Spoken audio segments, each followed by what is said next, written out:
Technology should be creating value at your business. It should be helping you do things better, faster, or cheaper. It should be doing things like helping you sell more or spend less. Saving money is making money. And one of the things about software is it shows up to work every day. It, without complaint, will do repetitive, mundane tasks. And quite honestly, it should and will, in most cases, do those better, faster, and cheaper than a person would. As long as you're disputed, we still are one of us. As long as you're disputed, we still are one of us. As long as you're disputed, we still are one of us. As long as you're disputed. Technology has made all the difference in my business. Prior to COVID, we were doing our podcast in person, which was cool. We'd have our cell phones as multiple camera angles, and it was different than what was out there. But once COVID came around, we had to find a way to shift, and we were introduced to a platform called StreamYard, and that revolutionized the way we do our show. If I was going to talk about the value technology brings to Mixtape, it's real easy. I mean, obviously the cards don't have much technology other than the production of them. The app, though, would not exist without technology. Technology is everything at my business. At Full Scale, we're either helping people build tech, we're building it to help manage our own company, or we're utilizing it for something else. So overall, it's always tech first when it comes to our business. It's about learning how to use technology to do things better, faster, cheaper. Oftentimes, it's also about using technology to do all of the things that no one else wants to do. Right now, tech is providing a ton of value to us and our business. When we had to close our storefront because of COVID, we went all online. And we had to learn a lot. I mean, there was definitely a learning curve with working an online e-commerce platform. If I had to put a price tag on technology at my company, I would say it's a must. I mean, it's too valuable. There's no way we can exist without it. We are a company built on a technology platform called Amazon, and what we do is we help optimize that catalog and that shelf space. I value technology so much. So I've always been a huge fan of technology. Like when people talk about like AI and deep tech and space technology and things like that. Like I'm a super nerd, and so I get really, really excited about all of that stuff. But when it comes to like business applications, we couldn't exist without it. Oh, man or machine. Dun, dun, dun, dun, dun, dun.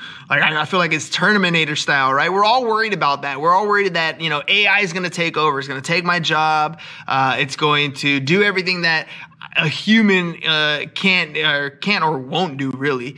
But the truth is, I think it's man and machine, right? There is going to be, like, think back to, like, I don't know if you guys are Trekkies or anything, but the cyborgs, right? Like, part man, part machine. We're already at that level. I mean, how many of you can't even walk away from your cell phone without feeling some sort of anxiety, right? It's away from you for like 5 minutes. You're like, where is it? Like, it tells us where to go. I don't have my friends' cell phone numbers memorized at all like I did when I was growing up. I don't have my neighborhood memorized like I did when I was growing up because my phone will give me the information that I need, right? So I think it's a good mix of the two. There's some of the mundane things that we don't have to stress about or use our brain power for, and the access to information is phenomenal. Now, what we do with that, that's going to be the wave of the future, right? Will the machines ever take over? I don't think so. But who knows? There's plenty of sci-fi that says they will. Software shows up to work every day. It doesn't complain. It doesn't call in sick. It doesn't ask for a raise. It doesn't have a baby. It doesn't get a divorce. It doesn't have to leave early to take kids to soccer practice. So in many cases, if you're talking man versus machine, machine is going to win. Now, on the flip side, man outthinks and outcreates and outsolves machines in many situations because we have the ability to operate with a completely different set of reasoning and just overall problem solving acuity. So when it comes to man versus machine, I think the next question is, what are we trying to do? What problem are we trying to solve? And how comfortable are we with something else solving that problem or finding that solution? So what's better, man or tech? Well, I'd say it depends on where you're at in your business. The way we've always run our business, bootstrap, lean startup, all those good things, is by doing things manually until we couldn't anymore, until it didn't make sense for us to do it manually, and then we bring in different programs, we automate it.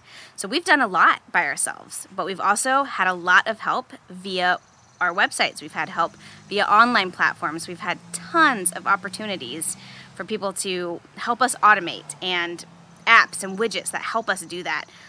But to start, we do it ourselves. At least for Marknology, from our perspective, man and machine.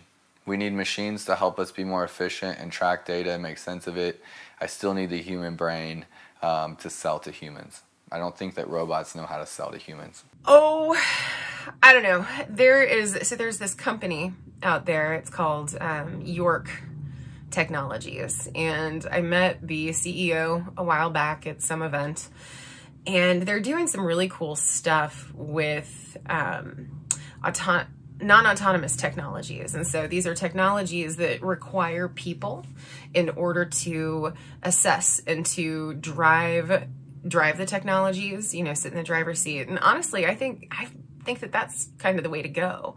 You know, machines can reason better than people, but people have empathy, and they value life, they value people, they value humanity. And so finding a way to create technology that works with man, I actually think that's the ideal situation. And that's what I love to see. Technology as a tool to empower what human beings are doing. I believe some of the better jobs that are done by people are the ones where we have to interact, where there's some sort of personality that needs to be done. Now, that being said, there's a lot of things that you can do to systematize those things, right? So, like, I need to know that someone else has tried this product or service, and reviews are there for that. Testimonial videos are there for that. You know, it's still human interaction, yet we're using a machine to kind of perpetuate or repeat that process so we can simplify it as much as possible. Some jobs can be done better by people, but that landscape is beginning to change. For the longest time, general customer, client, or user interface was best done by people, and especially when it came to trying to find the solution that buyer, user, or client needed. Now that's beginning to change because as computers and just processing and software in general have become more sophisticated, the makers of software have began to look at the data. And that's where a lot of machine learning and AI is beginning to solve and advise clients and users when it comes to what they should be choosing. And that's just simply based on data-driven output and looking at, okay, so 80% of people that asked this question chose this route and this feature or benefit. That might be something you consider too. Now, there are a lot of situations where people are going to be able to make judgment calls, give advice and consultation that grossly outperforms that of what a machine could do. And I think those cases where you just need to put eyes on things and you need to actually have someone with experience or certain wisdom or understanding of what problem needs to be solved now, as well as what problem we want to avoid down the road. I think those situations are the best when it comes to man over machine. I also don't know if I trust technology to curate my playlists. I'm pretty particular about them. I would say they're pretty good at it, but music is so emotional. That's probably what I really want to get down to, is anything that involves emotions. And I'm not just talking about the business world. Technology can't grasp that, right? It doesn't have a soul. It's just something that goes through calculations very quickly and gives you the probability of something, but technology doesn't have empathy. I mean, I've seen movies where I think it may, or people may think it does, but it just doesn't. Anything that requires empathy should be done by a human forever. Creativity, things that are creative like that, like music, better with a human and machine, I guess. Air traffic controllers, pilots handling a crashing plane, basketball. I choose people, for sure. Oh, some jobs that are better done by people.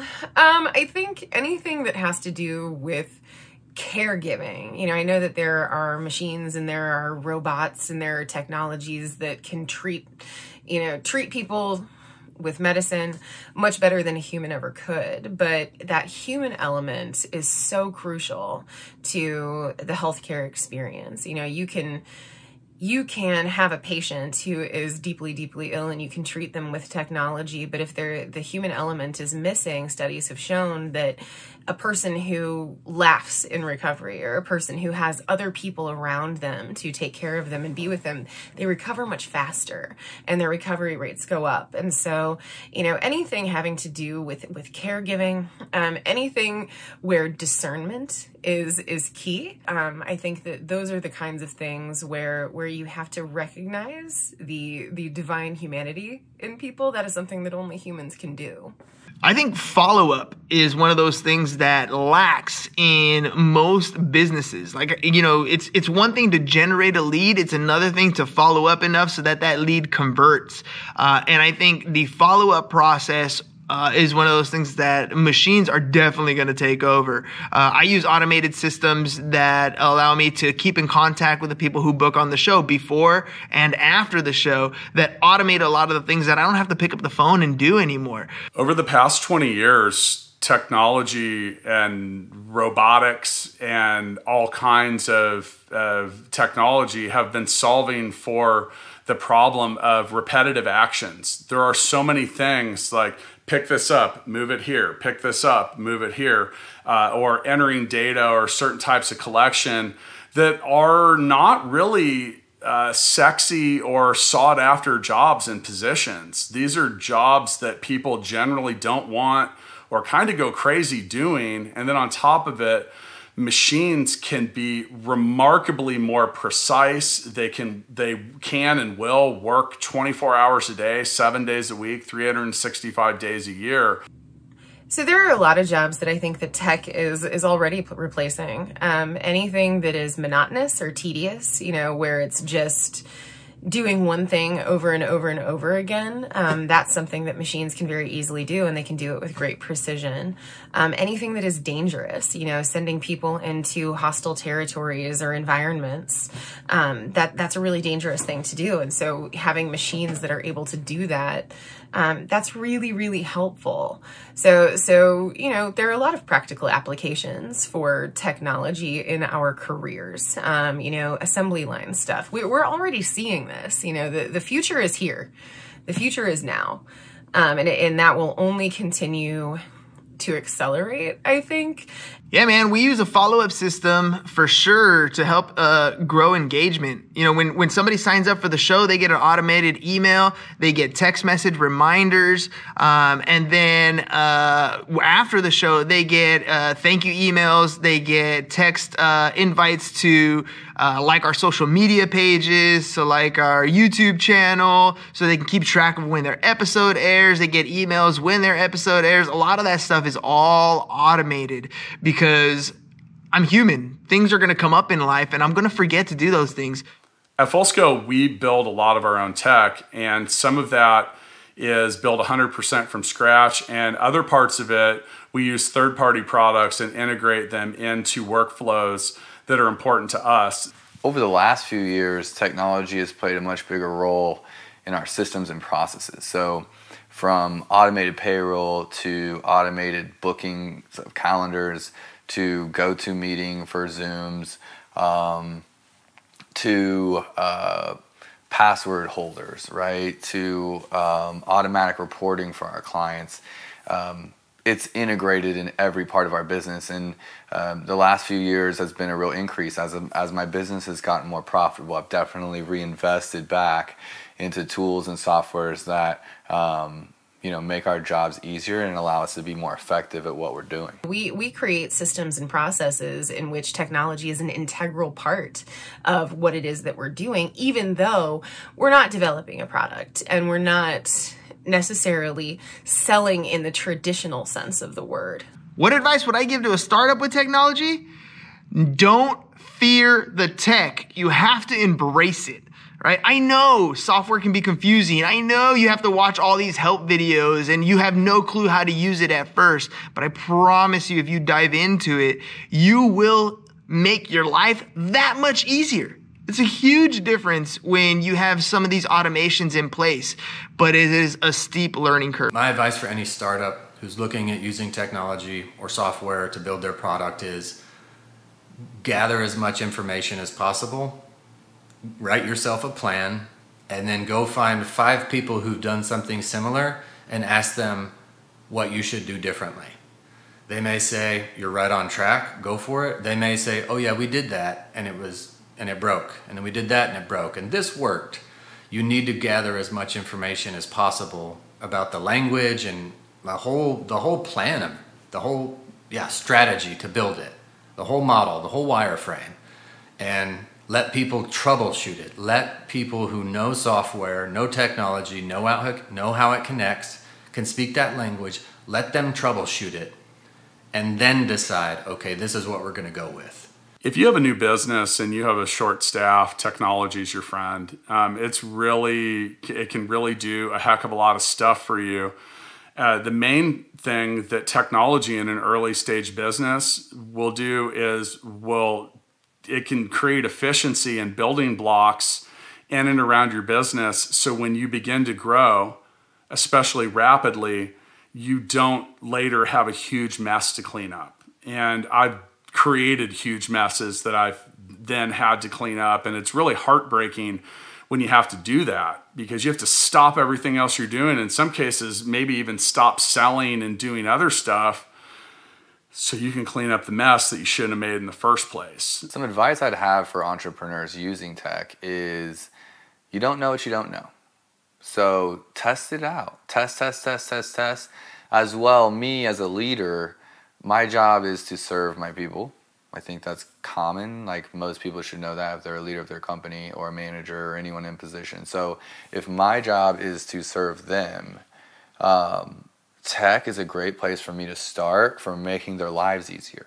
One of the big pieces of advice that I have for startups about using technology is, I think that a lot of people, they see the shiny new technology and they want to use it, but technology only has value if you're able to integrate it into your daily life in a useful way. Technology is limited by your ability and your desire and your capacity to learn it and use it. So just keep that in mind. You don't always need to have every piece of shiny new tech. You don't always need to have the brand new thing. Sometimes the systems that you have they're what's gonna work for you because they're what you're gonna use.